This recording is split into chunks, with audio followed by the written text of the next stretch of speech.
everyone, Rachel here, and I am in Glastonbury this weekend doing the latest session in my 1-year trauma healing professional training for healing practitioners, and I'm here with Juliet Yelverton. Hi Juliet. Hi Rachel, and it's been a really interesting weekend here today. Well, so we're only halfway through it, Yeah. and this weekend we've been doing boundaries. So tell us just really quickly, Juliet, about trauma healing and specifically why it's important to have boundaries.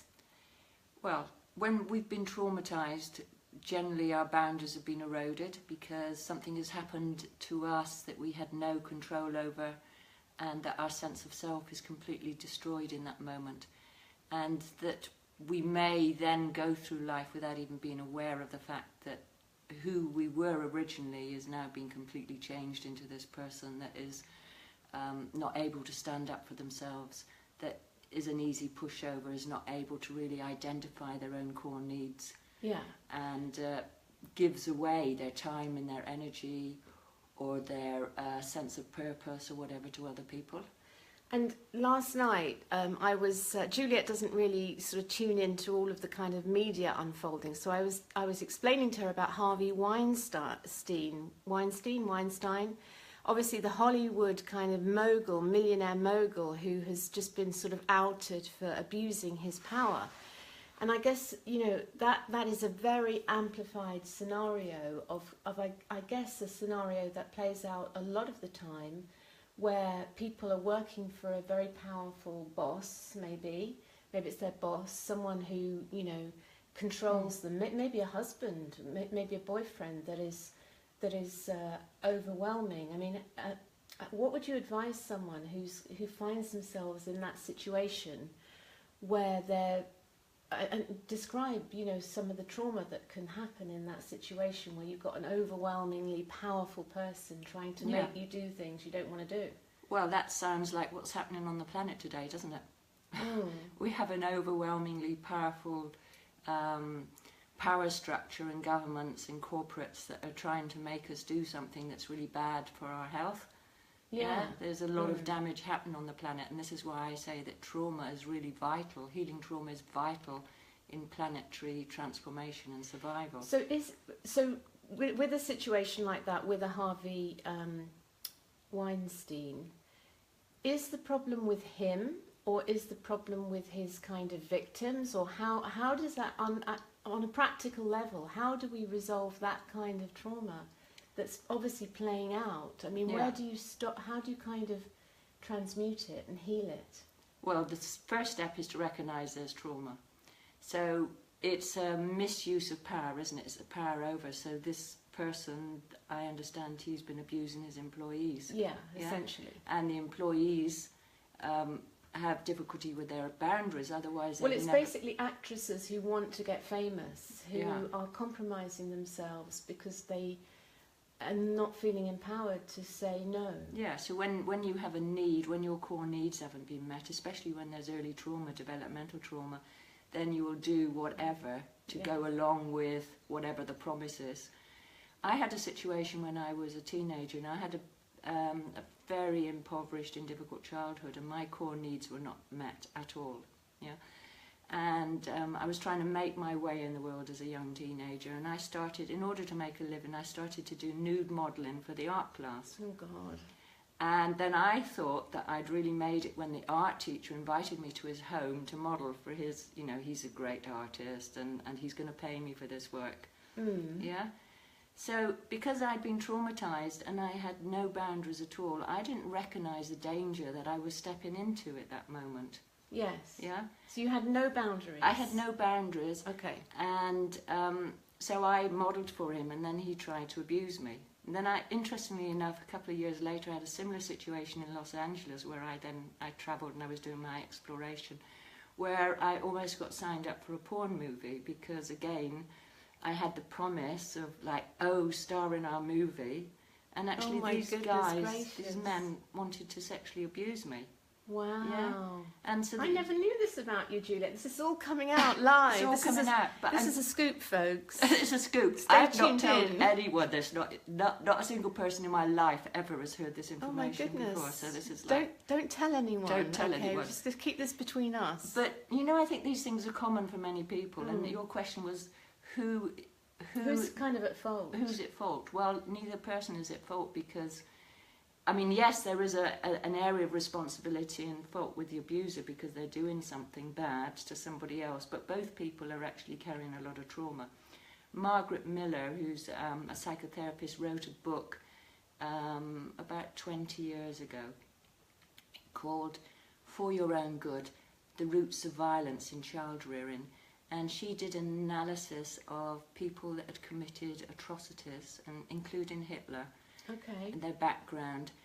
And basically her conclusions were that when a child is really badly abused, if they have no help and no one to turn to, and all that abuse is internalised and their core needs have not been met, then they will tend to act out what happened to them to other people. They'll become an abuser.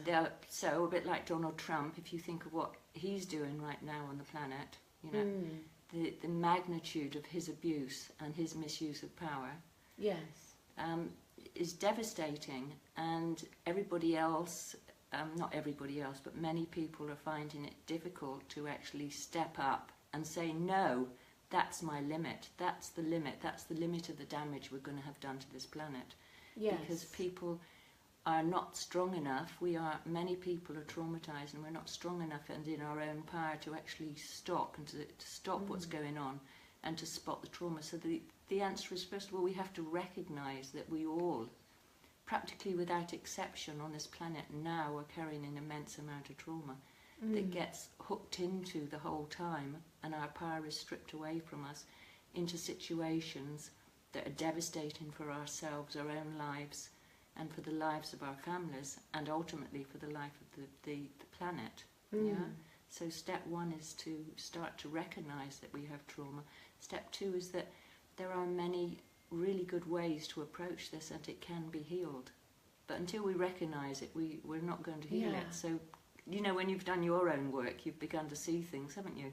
I mean, it's completely, because bear in mind, this is a 1-year professional training program for healing practitioners, and I'm not a healing practitioner, and I actually didn't want to come on this, and I said I don't have any trauma, which is what most people say. It was quite interesting to embark on this program, thinking, I've really done loads of work. I've done, I really don't need to do this, and I don't have any trauma, and then to be in it and to have all of this stuff. And because what's important is to understand this is a physiological process, and many people who've done a lot of spiritual healing or a lot of psychotherapy feel like they've done their work and they should be healed, but they're not recognising that it's a real physical and physiological process that's going on in their body, and it's the dysfunction of the nervous system that leads them to get unnecessarily angry, inappropriately angry, or inappropriately depressed or activated.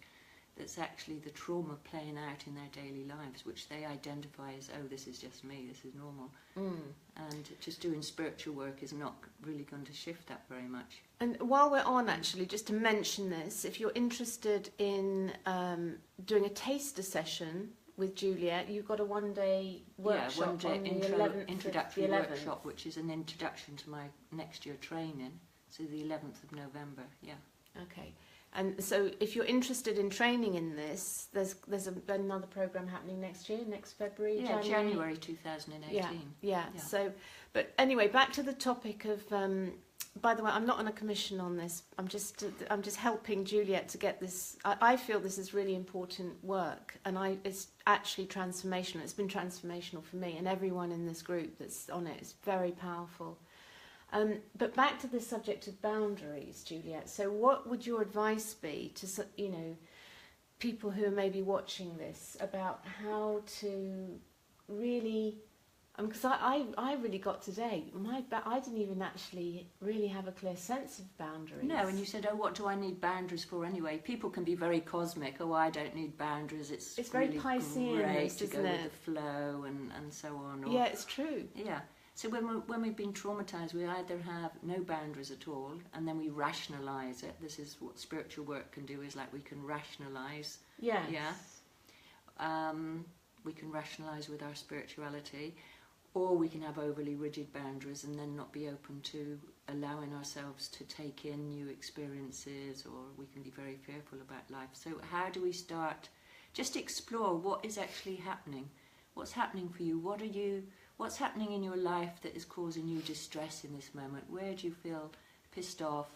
You're giving your time away, you're giving your energy away. People don't accept when you say no, or you don't say no clearly enough. Or, you know, what are the things where you're feeling irritated about but you're not speaking out about? That you feel like you're obligated to give your time or your energy or share your resources with other people. Yeah. Or where you get invaded in your looks. But yeah. Let me just talk about a real aha moment for me today. Was when we were doing an exercise around boundaries, where we were physically, actually with string, creating boundaries in pairs and actually having people step into our boundaries and experimenting with how it felt in our body to be... Yeah, because it's all about somatic work. Trauma healing has to work through the body, through the sensory awareness, yeah. Yeah, so it's kind of feeling, how does that feel when someone steps into my boundary without permission, for example? And it's like amazing, because doing these exercises, you land these aha moments, and one of them for me was this kind of abuse around people constantly expecting me to mentor them for free. I mean, I constantly, and from their point of view, it's probably just it's just a little cup of coffee. Why don't you meet me for a coffee, Rachel? Because I want to talk about my business with you. Let me take you for a coffee next time you're in London. And I could literally fill my whole diary with these requests, and I really feel this sense of rising anger about that, so much so that I've put a boundary of money around me. So basically, if people do not pay, then they do not get into my circle. Whereas if someone does pay, and they once they're inside my circle, kind of like almost like anything goes, in that I'll go to the ends of the earth for that person. I mean, I remember when I first met you, Juliet, when you saw me at an event, and afterwards you asked me to mentor you. This is many years ago when we first met. And I was so kind of blown away by the fact that you know, even though you couldn't actually, at the time it was like a crazy amount of money that I was charging for some ridiculous event. Yes. And it's kind of like we've worked together ever since on a kind of mutual collaborative basis, where there hasn't really been a kind of hard cash thing going on. And it's just, we've developed this amazing relationship, but it was like you needed to say, yes, I'll pay, for me to open that door. And once the door's open, then it's kind of like, it doesn't, the money doesn't actually matter. It's not the money that's the important thing, it's the being respected. Yeah. Being honoured, being valued. Yeah. So take that back. So when you were working with your boundaries today and you recognise, okay, I've had this boundary of money, where does it go back in your history where you didn't feel respected and didn't feel valued, that you actually then created this money boundary? Yes. Yeah. It's very fascinating to unravel. Yeah, to peel back the layers. And where did the trauma, where did that traumatic event actually start? Because once you have the first event that's traumatic, then it's layer upon layer, because you can re-traumatized over and over. Yeah, and your judgment is poor, decision making is poor, and you can somehow invite similar events into your life over and over. Trauma has a way of repeating itself until you resolve it. So you've had a number of core events that have the same kind of flavour. Yeah, it's actually very true. And that idea of being kind of stolen from, having things stolen from me, like when I was young. And I think actually, I mean, this can go back lifetimes, can't it? To past life trauma of kind of being, I don't know, have like my roots are Huguenot, which is, I mean, they were persecuted, weren't they? The Huguenots, they fled from France. There was religious persecution. I've probably got all of that in my DNA somewhere. Anyway, it can get very complicated. Yeah, so if we just stick to this lifetime.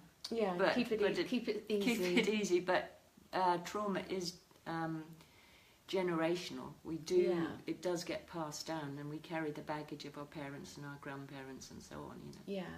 It changes our genes when we get traumatized. And in terms of transmuting it and healing it, it's kind of creating the space to recognize it and be on the edge of it. I mean, that's because this is a big question of, you know, if you've got trauma, how do you actually transmute it and heal it?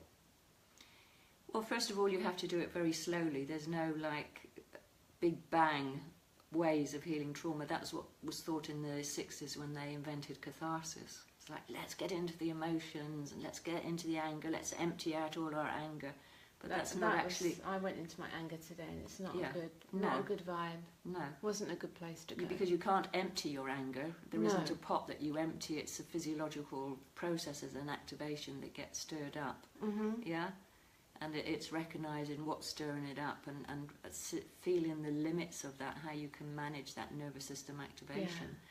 So in order to heal anger, heal trauma, you have to slow down the process enough to build enough self-awareness of what's actually happening.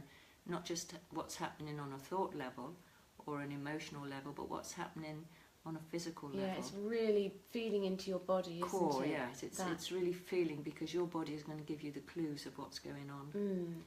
Yeah. And it's kind of being on the edge of the activation and not falling into into it. So isn't when you're building up that level of self-awareness, and then you can work with it, you can titrate it bit by bit. So you're taking a little chunk of the experience and then you're working with it and healing it.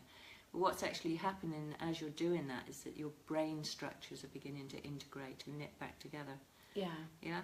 So there are many parts of the brain that are damaged in trauma, particularly in developmental trauma, where children grow up and there's whole parts of the brain that's not developed in the way that they need to be fully developed. Yeah, and when we start doing the trauma healing work, we're literally growing the brain, because the brain is plastic and builds new neurons the whole time. Yeah. Yeah. So we have to have the kind of interactions and the kind of work that's very integrative of the brain. So you're having a lot of sensory awareness. You're moving easily between past, present, and future. There's a lot of relational connection, because our social nervous system is very important. So we're doing a lot of work in keeping our social nervous system online with eye contact and speech and so on. So it's a real weaving. It's like weaving a tapestry. Yeah, I've really noticed the difference in my life, actually. And when did we start? Probably February time? Yeah, February. something like that. So this is the 4th module, and I've really noticed in my life the ability to be in situations without activation, without adrenaline stress, especially things like public speaking and business meetings, whereas before I'd be sort of bracing in that kind of predator alert, fight, flight, ready to kind of... Whereas now I'm just really in this very calm space where I can just really enjoy it and not be activated. To be more your authentic self. Exactly. Yeah. It's very freeing. I mean, because it frees so much energy to be in that space and just to have fun and not... And to be able to not be in the grip of that kind of fight, flight, activation. Yeah. Because when we're traumatised, we have a lot of frozen trauma energies in the body that we're trying all the time to just keep things contained. Yes. Yeah, so that keeping the lid on it. Keeping the lid on it. Even unconsciously, we don't know it's like that, and we live our lives and we think we're happy and normal, but actually there's this incredible amount of energy just keeping things locked down. And I just want to say on this point, because I'm going to switch into astrology, if you've been following all of the astrology reports, of that Jupiter's just moved into Scorpio, and what everyone's predicting is that the next 12 months of Jupiter in Scorpio is really having to go into that kind of the place where most of us don't want to go, because I mean, this is challenging work, isn't it? And it stirs up a lot of deep work, because most people don't really want to deal with their trauma. It's challenging, but the other thing is for people not to be scared off doing it, because in order to heal trauma you have to create safety and wellness, and that has to be really integral to each little step of the journey. So although it's challenging, it's actually not a bad experience coming and doing this work. Yeah. Yeah, I mean, I have to say, Juliet, you do hold the space really powerfully, and it is a space of absolute compassion, unconditional love, non-judgment, and it is a very powerful container. So it allows our guard to come down sufficiently to be able to access the deeper stuff. And it's amazing. So anything else you want to say, Juliet? How many? We've got 6 people on. What's in store tomorrow? In tomorrow's tomorrow we're looking at developmental trauma. We're looking at the core needs that every human being has around contact, attachment, attunement, autonomy, and what happens to us as individuals when those core needs aren't met, how devastating that can be, and what we then do to shore up the pain of not having those needs met. The artificial constructs that we make for ourselves. Yeah. Wow. God, I'm not looking forward to that then. You'll be fine. Yes. Anyway, so just to say again, if you just joined, there's a one-day taster session. We're here in Glastonbury. We're at Healing Waters, and it's a very powerful site. We're on the St Michael line. Just That's right. Tell a bit about Healing Waters, because the power of this land is also incredible. So we're on the edge of Wiriel Hill, which is where the Holy Thorn Tree was planted, and we're on the Michael line and direct connection to the Tor. And it's just very powerful energy site, and I set up Healing Waters Retreat Centre about 15 years ago, Healing Waters Sanctuary, and we're now morphing into... And you won an award? What was the award? Oh yes, we won the award for the Gold Award for the best healing centre, retreat centre, so that's... in the UK? Yeah, in the UK. Wow, and that is just that is amazing, Juliet. That's such an accolade. Yeah, and we have thousands of people coming here, bringing groups from. And the thing is, it's not a classic retreat centre in the sense of a huge kind of eco centre in a forest somewhere with. I mean, it's just kind of, it's a very intimate house, but it has a power. Yes, everybody who comes remarks on the power. It has a sanctity about it, a feeling of complete quietness and peace. Yeah, and the dreams, just to say, if you ever come to stay here at Healing Waters, the dreams that you have, I mean, I have very vivid dreams anyway, but I mean the dreams, last time I completely was rebirthed in my sleep. I had like I was in an ancient temple being reborn. I mean, it was just the most incredible dream.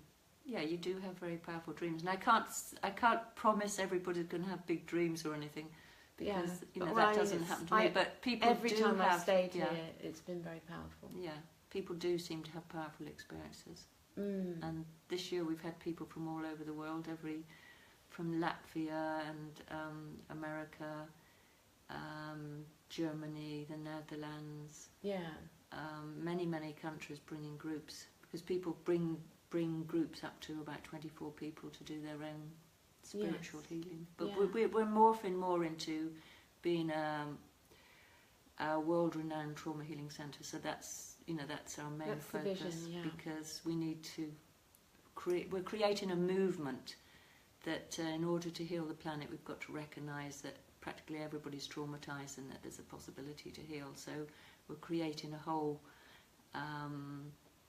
powerful band of healers. And I think the key thing about this, I mean, this professional training program, we're all doing our healing, but we're all in some way a mentor or a coach or a therapist. We're all professionals, and it's a real deepening. I mean, I've found my own mentoring work is so much deeper through having really understanding and being able to recognise an activation in a client.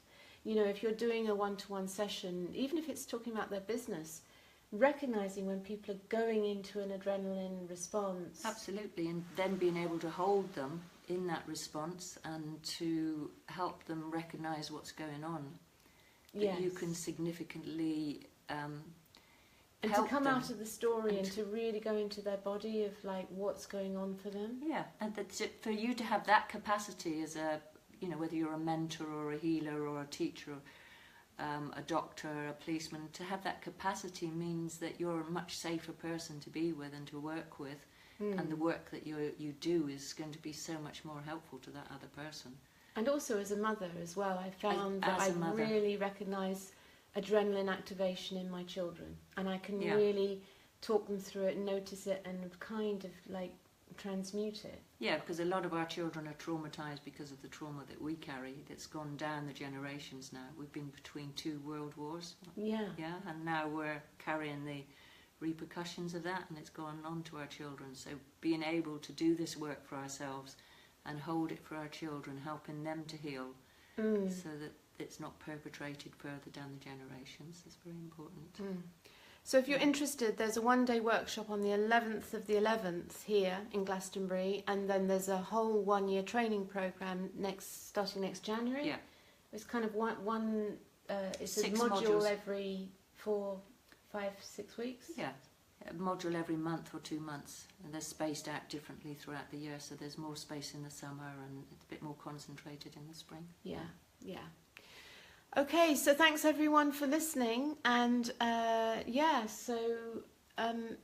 it's bye from us here in Glastonbury, and hope you'll come and visit Juliet soon. And you do one-to-ones as well, Juliet, don't you? Yeah, I do a lot of one-to-one work, yes. Yeah. But I'm also finding that I have so many people asking me, that's why I need more people trained up. Yeah, so because you haven't got the capacity to Yeah. deal with it. Yeah. Yeah. So, yeah, my aim is that more people come along and they train and they're able to expand their own practice, so that we have this whole movement of people that Yeah. can recognise and heal trauma. Yeah.